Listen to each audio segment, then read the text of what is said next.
Oi, gente! Elucidações Espírita para todos nós mais uma vez. Hoje nós vamos até a cidade de Igarapava, estado de São Paulo. Vamos conversar com um companheiro espírita, estudioso da doutrina, do Lar Escola Alvorada Nova e do Centro Espírita Caridade e Amor. O tema também é bom para todos nós, para nós aprender muito mesmo no dia de hoje. O tema: princípios básicos da doutrina espírita. Princípios básicos da doutrina espírita é o tema de hoje. E antes nós queremos agradecer a Deus, a Jesus, os benfeitores espirituais, para estar aqui ao nosso lado e também ao lado de cada uma pessoa que nesse momento esteja acompanhando TV Cidadania, Canal 7 e também pelo YouTube. Pedimos a Deus, a Jesus, para os internautas, todas as pessoas que sempre sintonizam o programa Elucidações.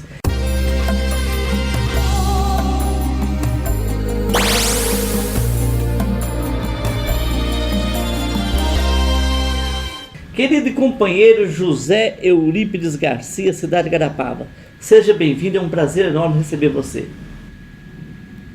É um prazer imenso estar aqui com vocês, falando no programa Elucidações Espíritas. Eu me chamo José Eurípides Garcia, sou de Igarapava, frequento o Centro Espírita Luz, Caridade e Amor, sou responsável pelo Lar Escola Alvorada Nova e tenho uma vivência muito grande na área da pregação espírita, havendo viajado por vários países com esse labor. Gostaríamos de conversar hoje com vocês sobre os princípios básicos da doutrina espírita, porque muitas vezes nós nos dizemos espíritas e não sabemos o que é que norteia efetivamente a doutrina. Então vamos começar falando que um dos princípios fundamentais da doutrina espírita é a existência de Deus.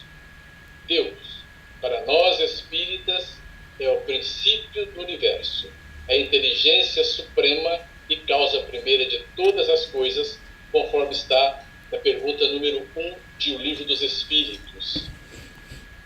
Então Deus, na concepção espírita, ele tem muitos atributos. Ele é soberanamente justo e bom, é imaterial, é único, é eterno, tem esses atributos de perfeição que nós, seres humanos, jamais lograremos alcançar. A nossa evolução, ela é relativa. Chegaremos um dia a sermos perfeitos, porém não seremos deuses, porque Deus somente existe um. Então, a nossa finalidade de crescimento e de evolução espiritual, ela é uma evolução para chegarmos a uma perfeição relativa.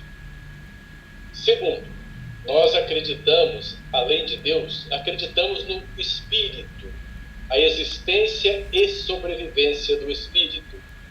Entendemos que somos um Espírito imortal, criado por Deus, simples e ignorante, e que está em fase de evolução, em fase de progresso, na busca da felicidade.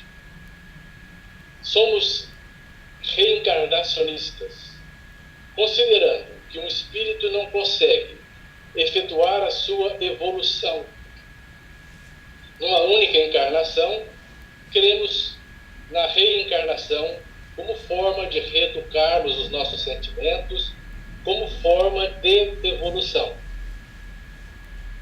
O Espiritismo, que é essa doutrina que foi codificada por Allan Kardec, cujo primeiro livro aconteceu em 18 de abril de 1857, tem ainda como princípio básico norteador que todos nós estamos na Terra para progredir, para crescermos, para evoluirmos. E que a reencarnação, além deste aspecto, seria a única coisa que pode efetivamente explicar a justiça divina. Muitos dizem: por que é que eu não me lembro do meu passado? Esta falta de lembrança do passado se deve basicamente a uma bênção de Deus, porque nós convivemos com pessoas que provavelmente já foram nossos desafetos em outras vidas. E se nós nos lembrarmos delas, nós acabaríamos, às vezes, por prejudicar o nosso relacionamento e o nosso progresso no nosso dia a dia. Então nós já falamos que cremos em Deus, acreditamos no Espírito, acreditamos na imortalidade e somos reencarnacionistas. Acreditamos também na pluralidade dos mundos habitados. O universo infinito é povoado por muitos mundos. Existem no universo infinitas moradas. E quando Jesus nos referia, na casa de meu pai há muitas moradas, estaria ele falando exatamente nesta situação de moradas, que são os vários mundos que circundam o universo. Segundo os estudos feitos pelos cientistas atuais, existem no mundo cerca de 100 bilhões de Via-Lácteas. E considerando que na Via Láctea tem 100 bilhões de estrelas aproximadamente, nós teríamos então no universo 100 bilhões multiplicados por 100 bilhões de estrelas, de planetas que poderiam existir ao longo do universo. Então, como pensar, como imaginar que neste infinito todo, somente a Terra tivesse o privilégio de ser habitada? Ora, diante desses conhecimentos, seria irracional pensar que a vida na Terra fosse única e que nós tivéssemos a Terra, unicamente a Terra, como a nossa morada espiritual. Nós somos cidadãos do universo. E na condição de cidadãos universais, nós estamos viajando hoje na Terra, amanhã, quizás, no outro planeta, ou, enfim, em qualquer parte do universo, usando as condições adequadas para aquela situação. Também, como princípio básico da doutrina espírita, nós temos o corpo espiritual que se chama perispírito. Ou seja, nós temos na nossa vida atual, nós somos trinos, somos corpo, espírito e perispírito. O corpo é essa vestimenta carnal que todos nós conhecemos, que todos nós sabemos que ela é o que nos dá a condição de sobreviver na Terra, que é o mundo que nós estamos encarnados. Quando nós morremos, nós teremos como vestimenta o nosso perispírito. Perispírito é uma palavra que vem do grego. Peri significa em torno e espírito, ou seja, em torno do espírito. Serve também o perispírito de ligação entre o corpo e o espírito, sendo a sua configuração semimaterial, permite esta ligação e esta situação.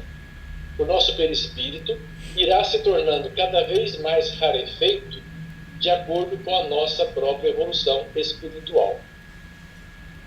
Pensando ainda que nós somos um espírito que vamos viajar por muitos planetas, vamos viver em outros orbes, devemos considerar as explicações das várias condições de habitabilidade dos mundos. Se nós considerarmos exclusivamente a Terra, vamos ver que a Terra é um planeta que já foi o mundo primitivo, no qual nós temos aí as noções e a ciência já, nas suas pesquisas, pôde constatar a condição de que este mundo já foi muito menos evoluído que hoje. Com o progresso, nós saímos do primitivismo e hoje estamos num mundo muito melhor, um mundo mais evoluído, que nós chamamos de mundo de expiação e provas.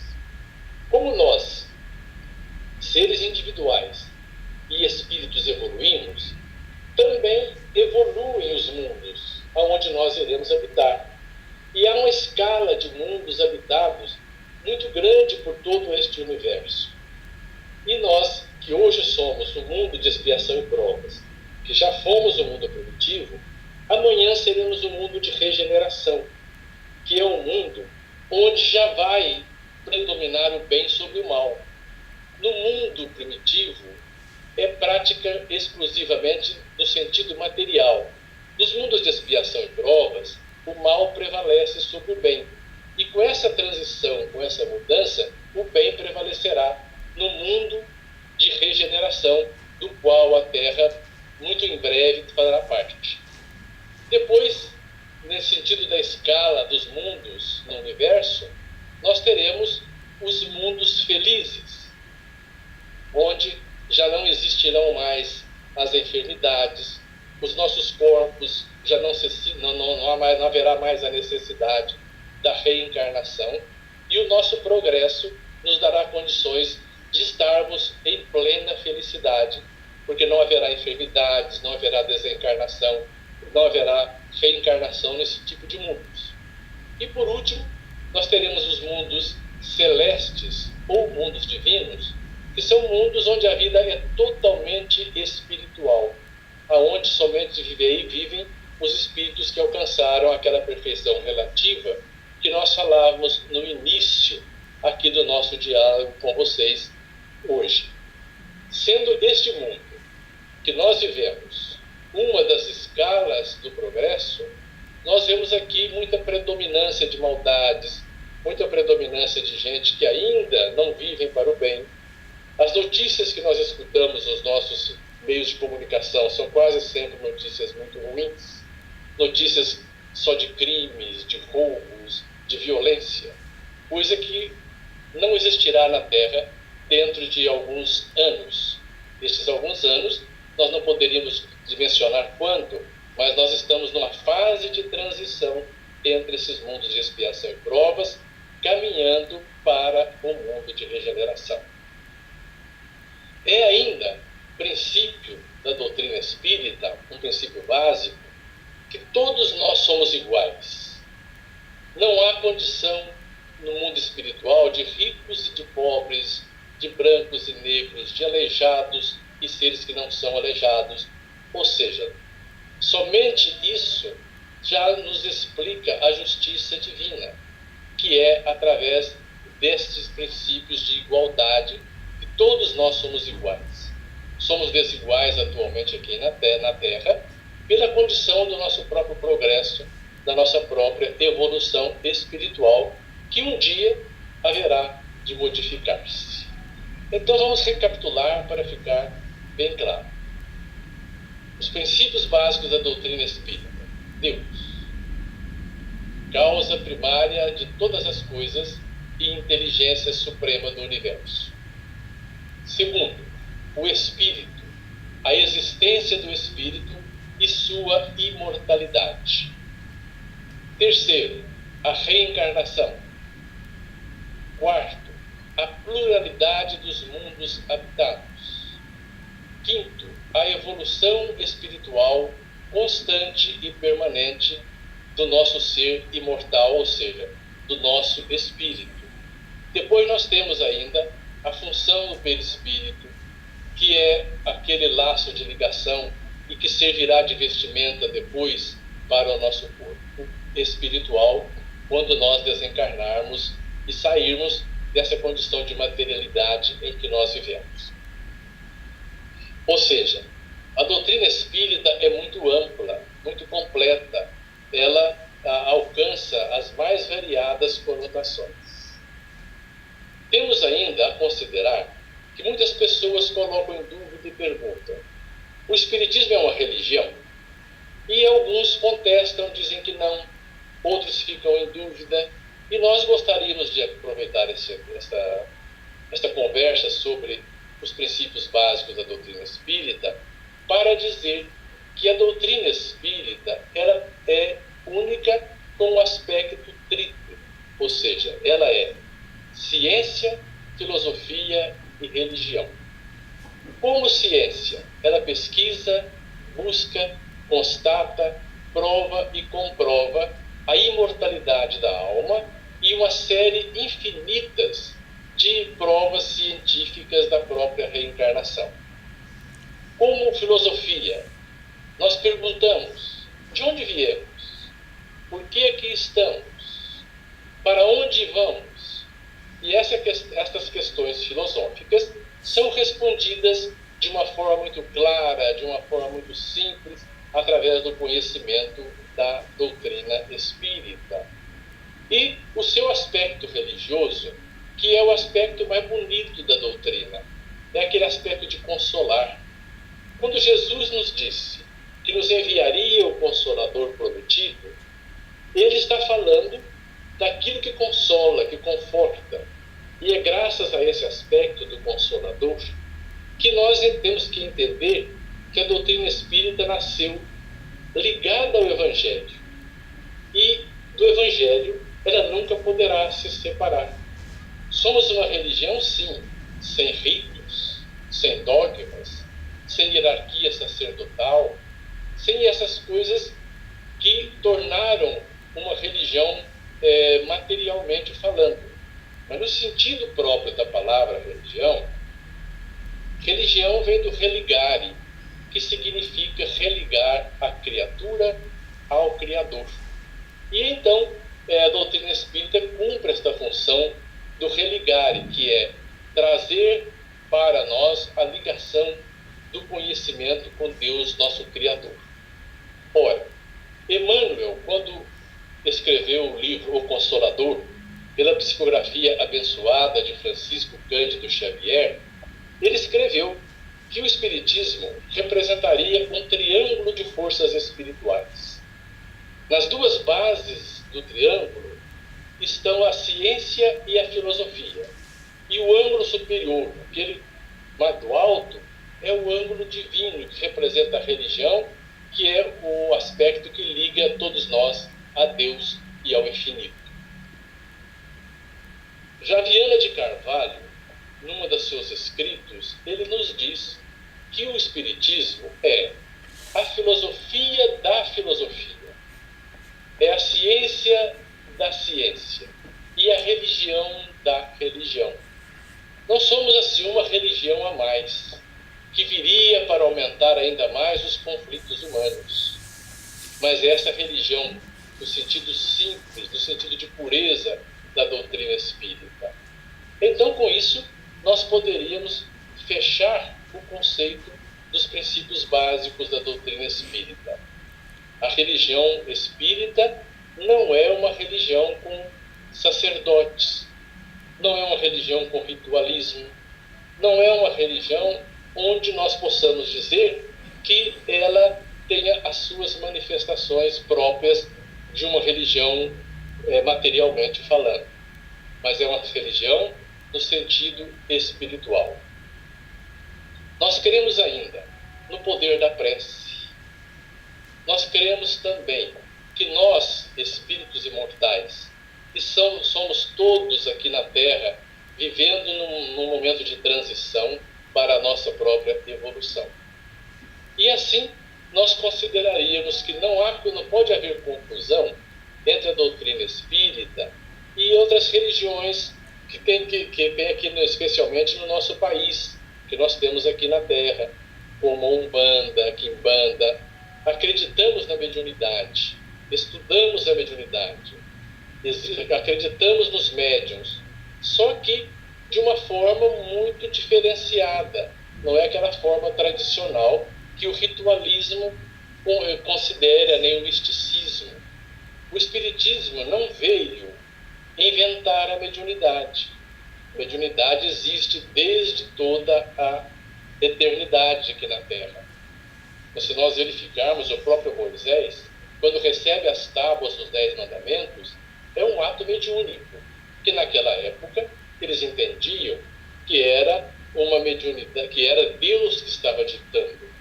E nós entendemos que realmente é um ato mediúnico, só que ditado por espíritos superiores, porque Deus não é uma pessoa especificamente falando.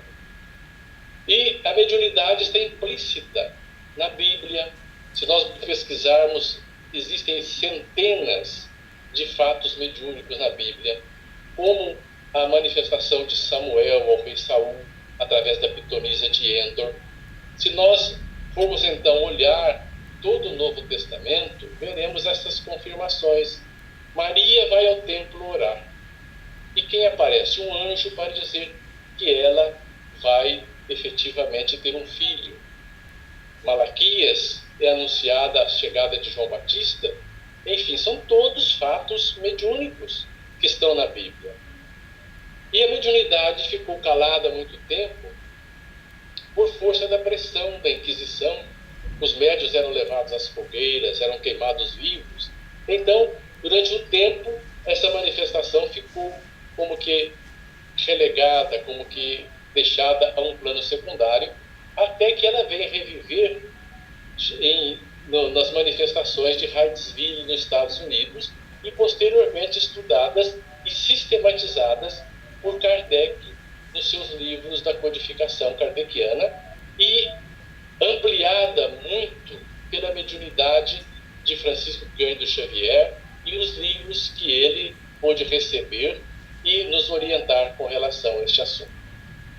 Como podemos ver, é uma doutrina muito ampla, uma doutrina repleta de nuances, repletas de posições as mais variadas para o estudo humano. Herculano Pires, numa das suas obras, ele nos diz que o Espiritismo é a síntese do conhecimento humano. Uma expressão muito bonita e muito lógica, porque nós vemos nos centros espíritas serem discutidos os temas mais variados da psicologia, da filosofia, da ciência, da medicina, da mediunidade, ou seja, todo o conhecimento humano está sintetizado em uma casa simples, que são os centros espíritas, conforme nós frequentamos e usamos aqui em nosso país o nome de centro espírita. Em alguns países, especialmente da América Latina, não se diz centro espírita, se diz escolas espíritas, como uma forma de demonstrar que ali é onde se estuda, onde se aprende. Então, essa amplitude da doutrina, que faz com que o mais simples, as pessoas mais simples, possam ter os conhecimentos mais amplos, é efetivamente uma oportunidade de crescimento muito grande, uma oportunidade extraordinária, conforme nós podemos detectar. Então, Allan Kardec, quando escreve os seus livros, especialmente o livro dos médiuns, ele estuda e analisa proficuamente este aspecto. Hoje, nós baseamos a doutrina espírita no Pentateuco kardeciano, porém, ele está ampliado pela quantidade de obras que saíram. Não que esteja desatualizado o Pentateuco, pelo contrário, nunca foi tão atual, mas ele está ampliado nos seus níveis de conhecimento através do tempo. E Kardec, quando escreve a Gênese, ele nos diz que a doutrina espírita ela é coletiva, porque ela é obra não de um homem, não de uma pessoa, não de um espírito, mas ela é obra de cooperação entre o mundo espiritual e o mundo carnal, entre seres espirituais e seres materiais, que ajudaram a compor e a codificar a doutrina espírita. Então, ela é coletiva. Também nos diz Kardec, no mesmo livro, que a doutrina espírita é progressista, porque ela caminha de par com a ciência. E que se amanhã a ciência provar que a doutrina espírita está equivocada em algum dos seus postulados, a doutrina deve se recompor e atualizar aquele ponto que eventualmente foi provado cientificamente que está equivocado. Até hoje, isso não aconteceu, com mais de 160 anos, com todo o progresso da ciência e da tecnologia do mundo moderno. Então, nós temos uma doutrina que ela é coletiva e que ela é progressista. E ela é complementária também. Por quê? Ela é o complemento lógico e natural das duas primeiras revelações. Ela é o complemento lógico e da primeira revelação de Deus aos homens através de Moisés, dos 10 mandamentos, e de Jesus, com a sua lei de amor e lei da fraternidade, que é ampliada pelo conhecimento da doutrina espírita e da reencarnação, conforme nós podemos hoje verificar e constatar. Ora, sendo ciência, filosofia e religião, sendo coletiva, progressista e complementária, nós fecharíamos aí todo esse contexto da doutrina espírita, que é uma alavanca para o nosso progresso e para o próprio progresso de toda a humanidade. Olha, nós espíritas temos a felicidade de viver hoje aqui na Terra, de braços e de mãos dadas com essa doutrina maravilhosa que nos eleva, que nos enaltece.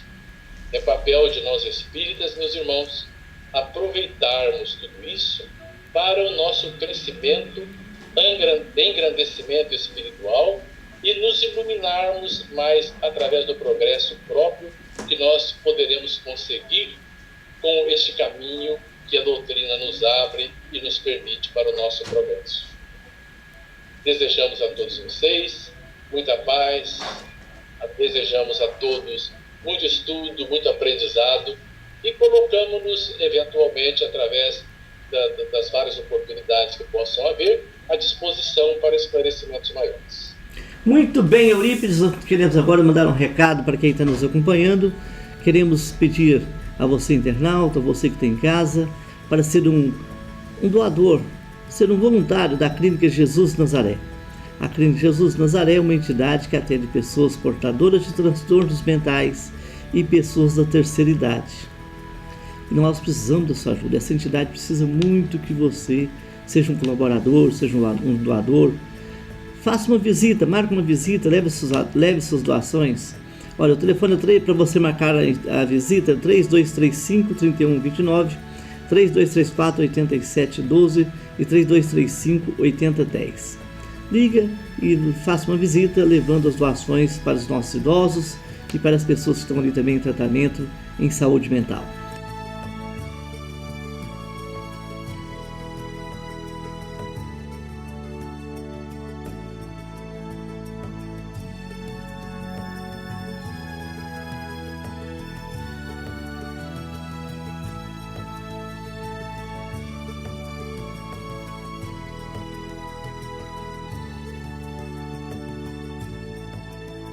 Por isso te agradecemos, muita paz, muita luz para você e toda a sua família, tá bom, querido?